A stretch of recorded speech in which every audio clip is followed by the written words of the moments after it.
Nasib malang dialami Adi, pedagang kaligrafi keliling di Palembang. Ia diduga dikeroyok 7 orang dari satu keluarga hingga terluka. Adi melaporkan peristiwa itu ke Polrestabes Palembang pada 4 November 2025 sore. Peristiwa bermula ketika Adi berjualan keliling pada Senin sore.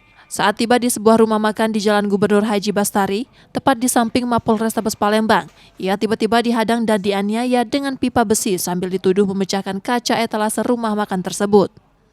Uang 7. Itu satu keluarga? Keluarga. Itu gara-gara apa? Gara-gara aku jualan. Agak masalah. Aku nih jualan kaligrafi, aku lewat sekitar jam lepas maghrib. Aku di nanya mecahin kaca rumah makan dia. Jadi aku digebuknya pakai pipa besi.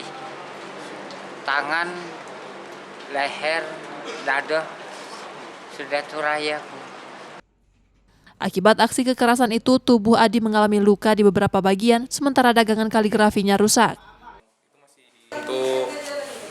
Untuk yang dari Bapak tadi melaporkan kemarin pada saat maghrib dikeroyok oleh beberapa orang, kemudian sekarang sedang membuat laporan di SPKT Polrestabes Palembang.